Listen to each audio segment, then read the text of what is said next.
السلام علیکم ورحمۃ اللہ وبرکاتہ۔ حضرت عثمان رضی اللہ تعالیٰ عنہ کا دور خلافت۔ حضرت عثمان رضی اللہ تعالیٰ عنہ 24 ہجری میں مسند آرائے خلافت ہوئے تو آپ رضی اللہ تعالیٰ عنہ کو 22 لاکھ مربع میل کے ایسے خطے پر حکومت کرنی پڑی جس میں بیشتر ممالک فتح ہو چکے تھے، لیکن یہاں مسلمان مستحکم نہ ہوئے تھے۔ خطرہ تھا کہ یہ ریاستیں دوبارہ کفر کے آغوش میں چلی جائیں گی، لیکن خلیفہ سوئم حضرت عثمان غنی رضی اللہ تعالیٰ عنہ نے 12 سال تک 44 لاکھ مربع میل کے وسیع و عریض خطے پر اسلامی سلطنت قائم کی۔ حضرت عثمان رضی اللہ تعالیٰ عنہ کی خلافت کے پہلے 6 سال فتوحات اور کامرانیوں کے ایسے عنوان سے عبارت ہیں جن پر اسلام کی پوری تاریخ ہمیشہ فخر کرتی رہے گی۔ خلافت اسلامیہ کے تاجدار ثالث نے فوجوں اور عسکری قوتوں کو جدید بنیادوں پر استوار کیا۔ آپ رضی اللہ تعالیٰ عنہ ہی کے دور خلافت میں حضرت معاویہ نے اسلام کا پہلا اسلامی بیڑا تیار کر کے بحر اوقیانوس میں اسلام کا عظیم لشکر اتار دیا۔ اسی طرح پاپائے روم پر سختہ طاری کر کے آپ رضی اللہ تعالیٰ عنہ کی فوجوں نے فرانس اور روم کے کئی ملکوں میں اسلام پہنچا دیا تھا۔ حکومت کا دائرہ جس قدر وسیع ہوتا گیا، اسی قدر تعمیرات کا کام بھی بڑھتا گیا۔ تمام صوبہ جات میں مختلف دفاتر کے لیے عمارات تیار کی گئیں، رفاع عامہ کے لیے سڑک، پل اور مسجدیں تعمیر کی گئیں، مسافروں کے لیے مہمان خانے بنائے گئے۔ مسجد نبوی کی تعمیر میں حضرت عثمان ذو النورین کا ہاتھ سب سے زیادہ نمایاں ہے۔ عہد نبوی میں جب مسلمانوں کی کثرت کے باعث مسجد کی وسعت ناکافی ثابت ہوئی تو اس کی توسیع کے لیے حضرت عثمان نے قریب کا قطع زمین خرید کر بارگاہ نبوت میں پیش کیا تھا، پھر اپنے عہد میں بڑے اہتمام سے اس کی وسیع اور شاندار عمارت تعمیر کرائی۔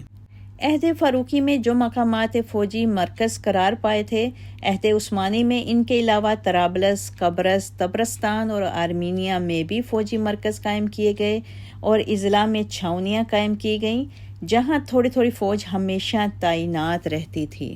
اسلام میں بحری جنگ اور بحری فوجی انتظامات کی ابتدائے خاص حضرت عثمان رضی اللہ تعالیٰ عنہ کے عہد خلافت سے ہی ہوئی۔ اس سے پہلے یہ خطرناک کام سمجھا جاتا تھا، مگر افسوس ہے کہ تاریخوں میں اس کی تفصیلی انتظامات نہیں ملتے۔ صرف اتنا پتہ چلتا ہے کہ حضرت امیر معاویہ کے توجہ دلانے پر بارگاہ خلافت سے ایک جنگی بیڑا تیار کرنے کا حکم ہوا اور رومیوں کے عظیم الشان جنگی بیڑے کو، جس میں 500 جہاز تھے، اسلامی بیڑے نے ایسی شکست دی کہ پھر اس نے اسلامی ساحلوں کی طرف رخ کرنے کی ہمت نہ کی۔ مذہبی انتظامات کی طرف پوری توجہ دی گئی۔ مسجد نبوی کی تعمیر ہم سن چکے ہیں۔ مدینہ کی آبادی اس قدر ترقی کر گئی تھی کہ جمعہ کے روز ایک اذان کافی نہیں ہوتی تھی، اس لیے ایک اور مؤذن کا تقرر کیا گیا جو مقام زوار میں اذان دے کر لوگوں کو نماز کے وقت سے مطلع کرتا تھا۔ نماز میں صفوں کے برابر اور سیدھی رکھنے کے انتظام پر متعدد اشخاص متعین تھے جو خطبہ ختم ہونے کے ساتھ ہی مستعدی کے ساتھ صفیں برابر کرتے تھے۔ مذہبی خدمات کے سلسلے میں حضرت عثمان رضی اللہ تعالیٰ عنہ کا سب سے زیادہ روشن کارنامہ قرآن مجید کو اختلاف و تحریف سے محفوظ کرنا اور اس کی عام اشاعت تھی۔ جب کسی علاقے پر جنگ کی وجہ سے مختلف علاقوں سے سپاہی اکٹھے ہوتے تو ہر علاقے کا سپاہی اپنے علاقے کی قرات کرتا تھا اور اپنی ہی قرات کو سب سے بہتر سمجھتا تھا۔ حضرت حذیفہ بن یمان نے جب یہ حالات دیکھے تو سب کو ایک ہی قرات پر اکٹھا کرنے کے لیے امیر المومنین حضرت عثمان رضی اللہ تعالی عنہ سے کہا کہ اگر جلد اس کی اصلاح کی فکر نہ ہوئی تو مسلمان عیسائیوں اور رومیوں کی طرح اللہ کی کتاب میں شدید اختلاف پیدا کر لیں گے۔ حضرت حذیفہ کے توجہ دلانے پر حضرت عثمان کو بھی خیال ہوا اور انہوں نے ام المومنین حضرت حفصہ سے عہد صدیقی کا مرتب و مدون کیا ہوا نسخہ لے کر حضرت زید بن ثابت، عبداللہ بن زبیر اور سعید بن عاص سے اس کی نقلیں تیار کرا کے تمام ملک میں اس کی اشاعت کی اور ان تمام مختلف مصاحف کو، جنہیں لوگوں نے بطور خود مختلف املاؤں سے لکھا تھا، صفحہ ہستی سے معدوم کر دیا۔ اگر اس اختلاف کو رفع کرنے کی کوشش نہ کی جاتی تو آج قرآن مجید کا بھی وہی حال ہوتا جو توریت و انجیل اور دیگر مصحف آسمانی کا ہوا تھا۔ ہندوستان اور افریقی ممالک میں محمدی سورج کی کرنیں بھی آپ رضی اللہ تعالیٰ عنہ ہی کے دور خلافت میں پہنچی تھیں۔ اسلامی فوجوں نے عثمانی دور ہی میں سندھ، مکران، طبرستان اور متعدد ایشیائی ممالک فتح کیے تھے۔ حضرت عثمان ذو النورین کے 12 سالہ دور خلافت میں ابتدائی 6 سال کامل امن و ایمان سے گزرے۔ فتوحات کی وسعت، مال غنیمت کی فراوانی، وظائف کی زیادتی، زراعت کی ترقی اور حکومت کے عمدہ نظم و نسق نے تمام ملک میں دولت و ثروت، فارغ البالی اور عیش و عشرت کو عام کر دیا۔ یہاں تک کہ بعض جلیل القدر صحابہ ایام نبوت کی سادگی اور بے تکلفی کو یاد کر کے اس زمانے کی ثروت اور سامان تعیش کو دیکھ کر حد درجہ غمگین ہو جاتے تھے۔ اب مسلمانوں کے اس دنیاوی رشک و حسد کا وقت آ گیا جس کی پیارے نبی صلی اللہ علیہ وسلم نے پیش گوئی فرمائی تھی۔ پیارے نبی صلی اللہ علیہ وسلم فرمایا کرتے تھے، تمہارے فقر و فاقہ سے کوئی خوف نہیں ہے، بلکہ تمہاری دولت و دنیاوی ہی کے خطرات سے ڈرتا ہوں۔ حضرت عثمان ذو النورین کے دور خلافت کے آخری سالوں میں آپ رضی اللہ تعالیٰ عنہ کی پے در پے کامیابیوں نے یہود و ہنود، مجوس و مشرکین کو ناکوں چنے چبوا دیے تھے۔ وہ کسی طرح بھی عہد عثمانی کی وسعت اور ہمہ گیری کو برداشت نہ کر سکتے تھے۔ سامنے آ کر جنگ لڑنے کے ساتھ ساتھ یہودیوں نے منافقین کا ایسا لشکر تیار کیا جو حضرت عثمان رضی اللہ تعالیٰ عنہ پر اقربا پروری اور خیانت کا الزام لگانے لگے۔ منافقت اور دجل و فریب کے چاہنے والوں نے مصر سے ایک سازش کا آغاز کیا۔ 750 خارجی ایک خط کا بہانہ بنا کر مدینہ منورہ پہنچے۔ بغاوت کا ایسا وقت طے کیا گیا جب مدینہ منورہ کے تمام لوگ حج پر گئے تھے، صرف چند افراد یہاں موجود تھے۔ ایسے وقت میں امیر المومنین کو خلافت سے دستبردار کروا کر اپنے مذموم مقاصد پورے کیے جائیں، من مانی کارروائی کے ذریعے اسلام کے قصر خلافت کو مسمار کر دیا جائے، رسول کریم صلی اللہ علیہ وسلم کے شہر مکرم کو آگ اور خون میں مبتلا کر کے اسلام کی مرکزیت کو پارا پارا کر دیا جائے، فتوحات اور کامیابیوں کے سلسلے میں فوری طور پر صد سکندری کھڑی کر دی جائے۔ یہی وہ مذموم مقاصد تھے جس نے عثمانی دور حکومت کو بغاوت میں بدل دیا۔ اس فتنہ و فساد کے کچھ اسباب یہ بھی تھے کہ سب سے پہلی وجہ یہ تھی کہ صحابہ اکرام کی وہ نسل جو فیض نبوت سے براہ راست مستفید ہوئی تھی ختم ہو چکی تھی۔ جو لوگ موجود تھے وہ اپنی کبر سنی کے سبب سے گوشہ نشین ہو چکے تھے اور ان کی اولاد ان کی جگہ لے رہی تھی۔ یہ نوجوان زہد و تقوی، عدل و انصاف، حق پسندی اور راست بازی میں اپنے بزرگوں سے کم تر تھے۔ اس بنا پر رعایا کے لیے ویسے فرشتہ رحمت ثابت نہ ہوئے جیسے ان کے اسلاف تھے۔ حضرت عثمان رضی اللہ تعالیٰ عنہ فطرتاً نیک، ذی مروت اور نرم خو تھے۔ عموماً لوگوں سے سختی کا برتاؤ نہیں کرتے تھے، اکثر جرائم کو بردباری اور حلم سے ٹال دیا کرتے تھے۔ اس سے شریروں کے حوصلے بڑھ گئے، اور اس کے علاوہ حضرت عثمان رضی اللہ تعالیٰ عنہ بنو امیہ میں سے تھے، یعنی اموی تھے، اس لیے فطرتاً ان کے جذبات اپنے اہل خاندان کے ساتھ خیر خواہانہ تھے اور آپ ان کو فائدہ پہنچانا چاہتے تھے اور اپنے ذاتی مال سے ان کی امداد فرمایا کرتے تھے۔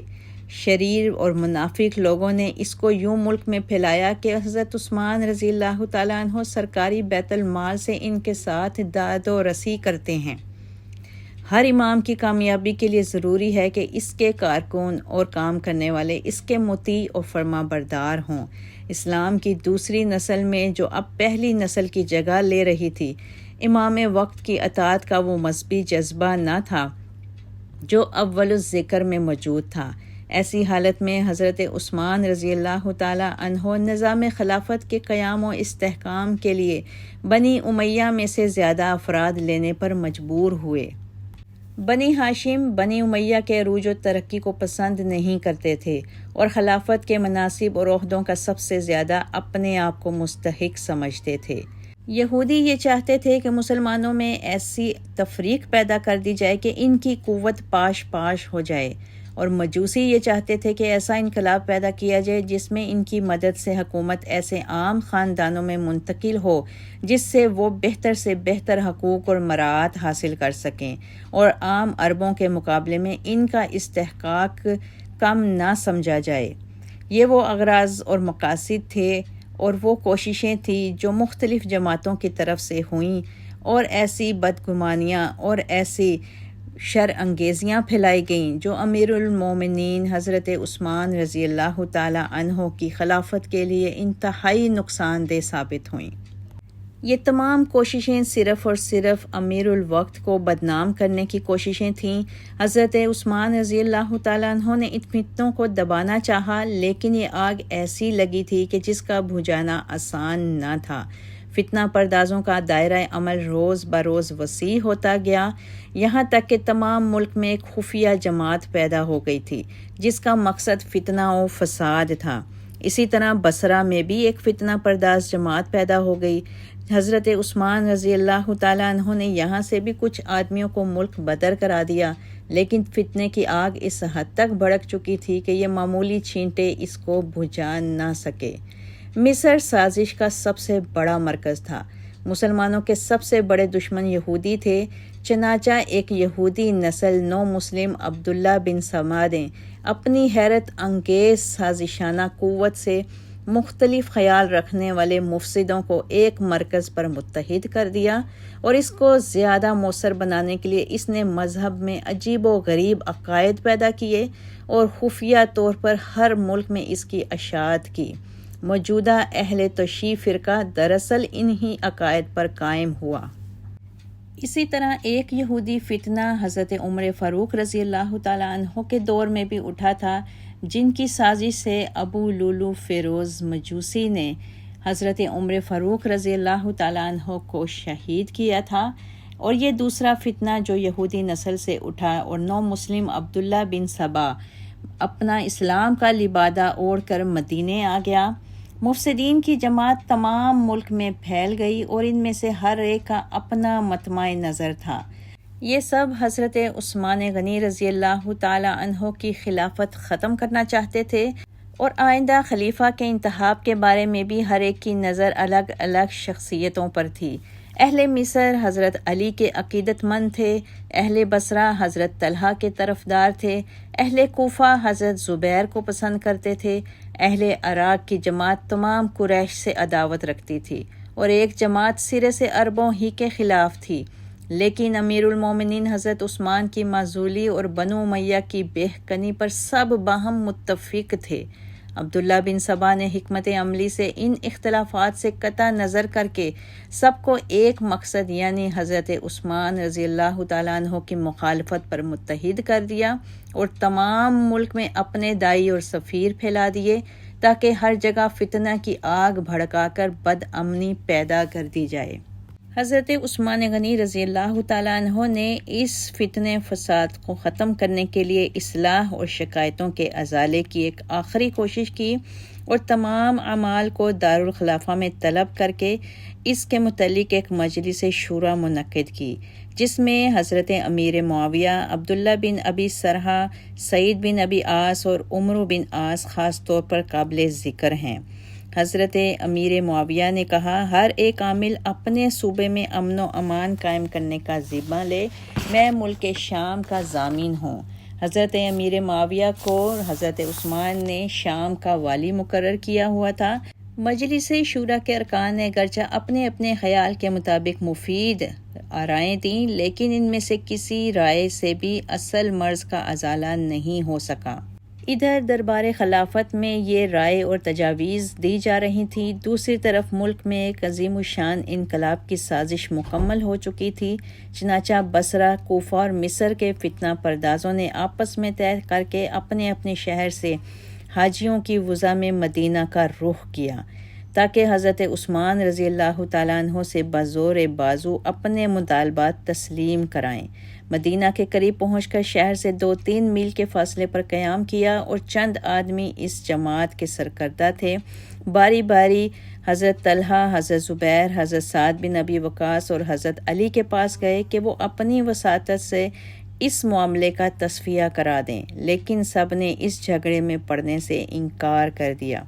حضرت عثمان رضی اللہ تعالیٰ عنہ کو فتنہ و فساد کا دبانا اور لوگوں کی صحیح شکایات کو دور کرنا بہرحال منظور تھا، اس لیے انہوں نے مفسدین کے اجتماع کی خبر سنی تو حضرت علی رضی اللہ تعالیٰ عنہ کو بلا کر کہا کہ آپ اس جماعت کو راضی کر کے واپس کر دیجئے، میں جائز مطالبات کے تسلیم کرنے کے لیے تیار ہوں۔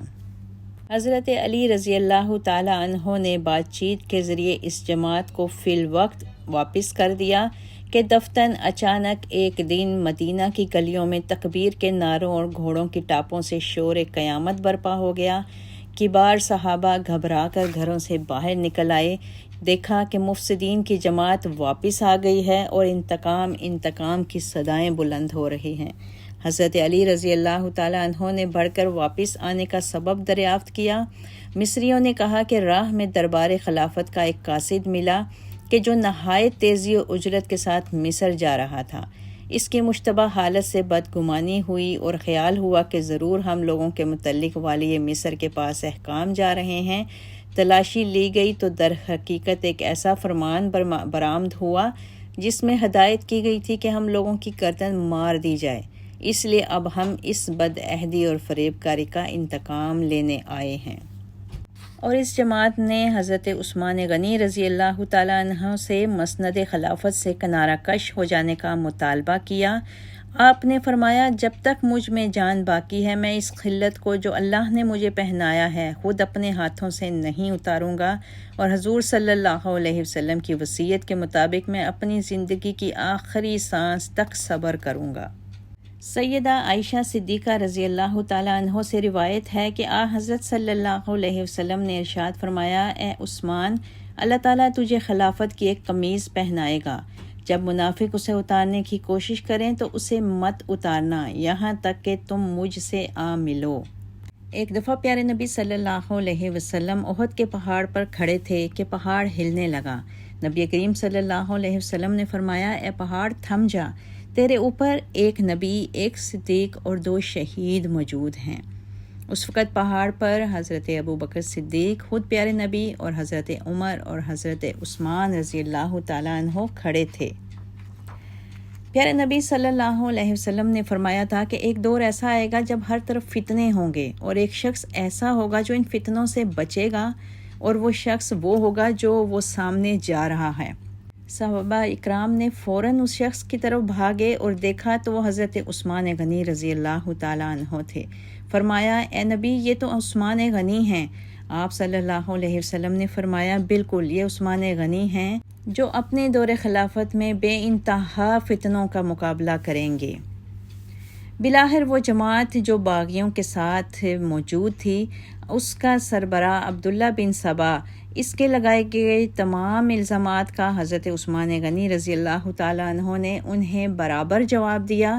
ان کے اس الزام کا کہ بیت المال سے پیسے لیتے ہیں، آپ رضی اللہ تعالیٰ عنہ نے یہ جواب دیا کہ میں نے اپنے ذاتی پیسوں سے اپنے رشتہ داروں کی مدد کی ہے، اور جہاں تک یہ الزام ہے کہ میں غرور و تکبر میں مبتلا رہتا ہوں، تو یہ حالت ہے کہ میرے پاس ایک سوٹ ہے، حالانکہ میرے پاس بے شمار پیسہ ہے، لیکن میں ایک ہی سوٹ جسم پر پہنے رکھتا ہوں، اسی کو دھوتا ہوں، اسی کو جسم پر ہی سکھاتا ہوں، کیونکہ جسم سے کپڑا ہٹاتے ہوئے مجھے حیا آتی ہے، اور میں چونکہ جب تک کپڑا سوکھتا نہیں گھر سے باہر نہیں آتا، اس وجہ سے مجھے یہ سمجھا جاتا ہے کہ میں غرور و تکبر سے اپنے گھر سے نہیں نکلتا۔ اور جہاں تک اس الزام کا تعلق ہے کہ میں نے اپنے رشتہ داروں کو عہدے دیے ہیں، تو واللہ نبی کریم صلی اللہ علیہ وسلم بھی ہوتے تو وہ بھی انہی افراد کو عہدے دیتے جو اس کے قابل ہوتے۔ اللہ کی قسم، امیر معاویہ، عبداللہ بن ابی سرحہ، سعید بن ابی عاص اور عمرو بن عاص جن جن عہدوں کے قابل تھے، ان کو وہی عہدے عطا کیے گئے ہیں۔ حضرت عثمان غنی رضی اللہ تعالیٰ عنہ کے جوابات سن کے حضرت علی رضی اللہ تعالیٰ عنہ نے فرمایا، واللہ عثمان آپ سچے ہیں۔ حضرت عثمان غنی رضی اللہ تعالیٰ عنہ کے خلافت چھوڑنے کے انکار پر کاشانہ خلافت کا سخت محاصرہ کر لیا، جو 40 دن تک مسلسل قائم رہا۔ اس دوران نہ پانی نہ کھانے کی کوئی چیز اندر جانے دی، یہاں تک کہ گھر کا سارا سامان ختم ہو گیا۔ اس عرصے میں اندر پانی تک پہنچانا جرم تھا۔ ایک دفعہ ام المومنین حضرت ام حبیبہ نے اپنے ساتھ کھانے پینے کی کچھ چیزیں لے کر حضرت عثمان تک پہنچنے کی کوشش کی، لیکن مفسدین کے قلوب جو نور ایمان سے خالی ہو چکے تھے، انہوں نے رسول اللہ کے حرم محترم کا بھی پاس نہ کیا اور بے ادبی کے ساتھ مزاحمت کر کے واپس بھیج دیا۔ حضرت ابو ہریرہ، سعد بن ابی وقاص اور زید بن ثابت جیسے اکابر صحابہ تک کی کسی نے نہ سنی اور ان کی توہین کی۔ حضرت علی نے حضرت عثمان کے بلانے پر ان کے گھر کی طرف اندر جانا چاہا تو لوگوں نے ان کو روک دیا۔ آپ نے مجبور ہو کر اپنا سیاہ عمامہ اتار کر قاصد کو دے دیا اور کہا، جو حالت ہے اس کو دیکھ لو اور جا کر کہہ دو۔ بہت سے صحابہ مدینہ چھوڑ کر چلے گئے۔ حضرت عائشہ رضی اللہ تعالیٰ عنہ نے سفر حج کا ارادہ کر لیا۔ اکابر صحابہ نے ان پرعشوب حالات میں گوشۂ نشینی مناسب سمجھی۔ ذمہ دار صحابہ میں سے اس وقت 3 بزرگ حضرت علی، حضرت طلحہ اور حضرت زبیر موجود تھے، جو نہ تو بے تعلق رہ سکتے تھے اور نہ ان حالات پر قابو کر سکتے تھے۔ تینوں صاحبوں نے کچھ کوششیں بھی کی، مگر اس ہنگامہ میں کوئی کسی کی نہیں سنتا تھا۔ اس لیے یہ تینوں صحابہ بھی عملاً علیحدہ رہے، مگر اپنے اپنے جگر گوشوں کو خلیفہ وقت کی حفاظت کے لیے بھیج دیا۔ حضرت امام حسن دروازہ پر پہرا دے رہے تھے۔ حضرت عبداللہ بن زبیر کو حضرت عثمان کے گھر میں جو جان نثار موجود تھے، ان کی حفاظت پر متعین کیا۔ ادھر حضرت عثمان غنی رضی اللہ تعالیٰ عنہ روز صبح نیت سے روزہ رکھتے اور شام کو نیت سے ہی روزہ افطار کرتے۔ ایک دن گھر کی چھت پر چڑھے، فرمایا، لوگوں، مسجد نبوی کی زمین کس نے خرید کر دی؟ لوگ بولے، عثمان تم نے خریدی۔ بولے، تو آج مجھے اسی مسجد میں ایک سجدہ کی اجازت نہیں دیتے؟ جس مسجد کو میں نے پکا کیا، آج وہیں جانے کی اجازت نہیں۔ پھر بولے، لوگوں، بر روما کس نے خرید کر دیا؟ جب مدینے میں پینے کا پانی صاف موجود نہیں تھا، اسی یہودی سے کنواں کس نے خرید کر دیا؟ اور آج مجھے میرے حلق میں جان اٹکی ہے، ایک قطرہ پانی نہیں دیتے۔ آج میں تم سے کہتا ہوں کہ کوئی مجھے ایک قطرہ پانی پلا دے تو میں اسے ایک جنت دینے کا وعدہ کرتا ہوں۔ مجھے نبی کریم صلی اللہ علیہ وسلم نے ایک موقع پر 18 جنتیں دینے کا وعدہ کیا تھا۔ میں ایک جنت اس کو دے دوں گا جو مجھے پانی پلائے گا۔ یہ کوئی ایک دن کی پیاس نہیں تھی، 39 دن کی پیاس تھی۔ حضرت علی نے سنا اور رو پڑے اور اپنا رومال گیلا کر کے حضرت عثمان غنی کی طرف پھینکا کہ شاید پانی کا کوئی ایک قطرہ عثمان تک پہنچ جائے۔ لوگوں نے راستے میں اس کو بھی روک لیا۔ کاشانہ خلافت کا محاصرہ کرنے والے باغیوں کو متعدد دفعہ حضرت عثمان غنی رضی اللہ تعالیٰ عنہ نے سمجھانے کی کوشش کی، ان کے سامنے مؤثر تقریریں کی، لیکن وہ سب بے سود ثابت ہوئیں۔ ان لوگوں پر کسی چیز کا اثر نہ ہوا۔ آخر میں باغی یہ دیکھ کر کہ حج کا موسم چند روز میں ختم ہو جائے گا اور اس کے ختم ہوتے ہی لوگ مدینہ کا رخ کریں گے اور موقع نکل جائے گا، آپ کے قتل کے مشورے کرنے لگے۔ بعض جان نثاروں نے حضرت عثمان غنی رضی اللہ تعالیٰ عنہ کو مشورہ دیا۔ مغیرہ بن شعبہ نے کہا، امیر المومنین، 3 باتیں ہیں، ان میں سے ایک قبول کیجیے۔ آپ کے طرفداروں اور جان نثاروں کی ایک طاقتور جماعت یہاں موجود ہے، اس کو لے کر نکلیے اور ان باغیوں کا مقابلہ کر کے ان کو نکال دیجیے۔ آپ حق پر ہیں، وہ باطل پر۔ لوگ حق کا ساتھ دیں گے، اگر یہ منظور نہیں تو پھر صدر دروازہ چھوڑ کر دوسری طرف سے دیوار توڑ کر اس محاصرہ سے نکلیے اور سواریوں پر بیٹھ کر مکہ معظمہ چلے جائیے۔ وہ حرم ہے، وہاں یہ لوگ نہ لڑ سکیں گے، یا پھر یہ کہ شام چلے جائیں، وہاں کے لوگ وفادار ہیں اور امیر معاویہ وہاں موجود ہیں۔ حضرت عثمان غنی رضی اللہ تعالیٰ عنہ نے فرمایا کہ میں باہر نکل کر ان سے جنگ کروں تو میں وہ پہلا خلیفہ بننا نہیں چاہتا جو امت محمدی کی خون ریزی کرے۔ اگر مکہ معظمہ چلا جاؤں تو بھی اس کی امید نہیں کہ یہ لوگ حرم الہی کی توہین نہ کریں گے اور جنگ سے باز آ جائیں گے، اور میں آپ کی پیشن گوئی کے مطابق وہ شخص نہیں بننا چاہتا جو مکہ جا کر اس کی بے حرمتی کا باعث ہوگا، اور شام بھی نہیں جا سکتا کہ اپنے ہجرت کے گھر اور رسول اللہ کے جوار کو چھوڑ نہیں سکتا۔ حضرت عثمان غنی رضی اللہ تعالیٰ عنہ کو پیارے نبی صلی اللہ علیہ وسلم کی پیشن گوئی کے مطابق یہ یقین تھا کہ ان کی شہادت مقدر ہو چکی ہے۔ آپ نے متعدد مرتبہ ان کو اس سانحے سے خبردار کیا تھا اور صبر و استقامت کی تاکید فرمائی تھی۔ حضرت عثمان اس وصیت پر پوری طرح قائم اور ہر لمحہ واقعہ کے منتظر تھے۔ جس دن شہادت ہونے والی تھی آپ روزہ سے تھے۔ جمعہ کا دن تھا۔ خواب میں دیکھا کہ پیارے نبی صلی اللہ علیہ وسلم اور ابو بکر و عمر تشریف فرما ہیں اور ان سے کہہ رہے ہیں کہ عثمان جلدی کرو، تمہارے افطار کے ہم منتظر ہیں۔ بیدار ہوئے تو حاضرین سے اس خواب کا تذکرہ کیا۔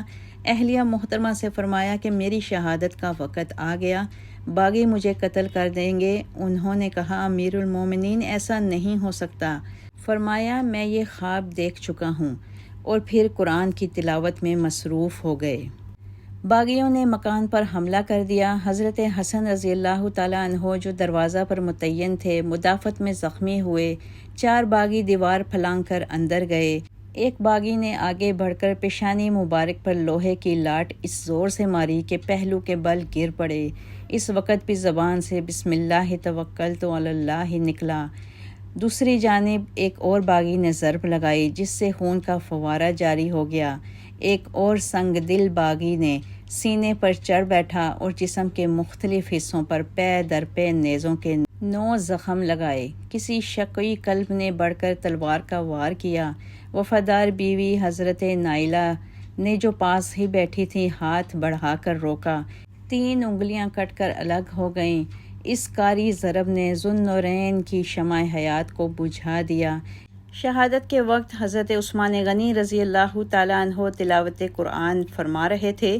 قرآن مجید سامنے کھلا تھا۔ اس خون ناحق نے جس آیت کو سیراب کیا فَسَيَكْفِيكَهُمُ اللَّهُ وَهُوَ السَّمِيعُ الْعَلِيمُ، اللہ تم کو کافی ہے اور وہ سننے اور جاننے والا ہے۔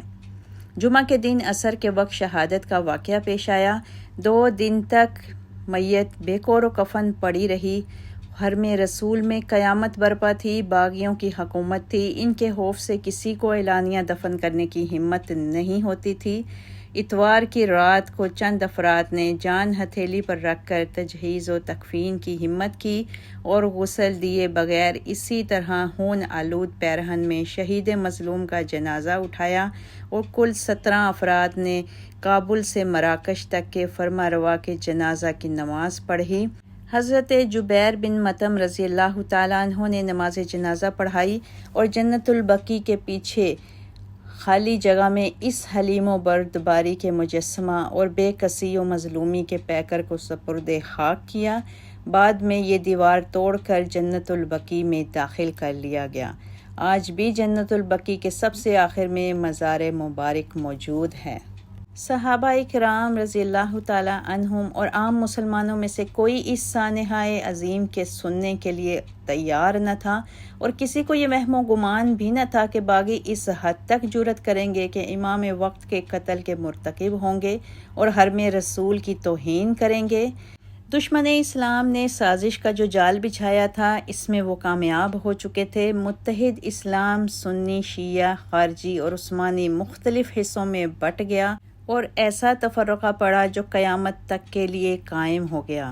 حضرت علی مسجد سے نکلے حضرت عثمان کے گھر کی طرف آ رہے تھے کہ راہ میں شہادت کی اطلاع ملی۔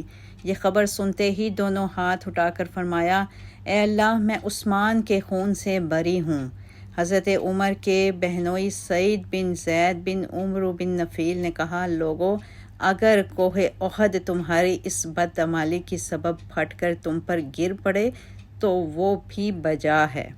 حضرت حذیفہ نے جو صحابہ میں فتنہ و فساد کی پیشن گوئی کے سب سے بڑے حافظ اور پیارے نبی صلی اللہ علیہ وسلم کے رازدان تھے، فرمایا عثمان کے قتل سے اسلام میں وہ رخنا پڑ گیا جو اب قیامت تک بند نہ ہوگا۔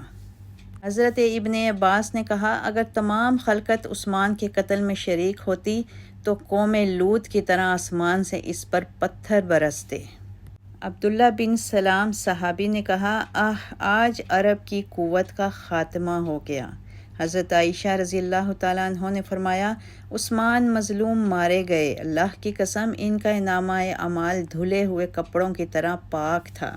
اللہ تعالیٰ آپ سے راضی ہو، رضی اللہ تعالی عنہ.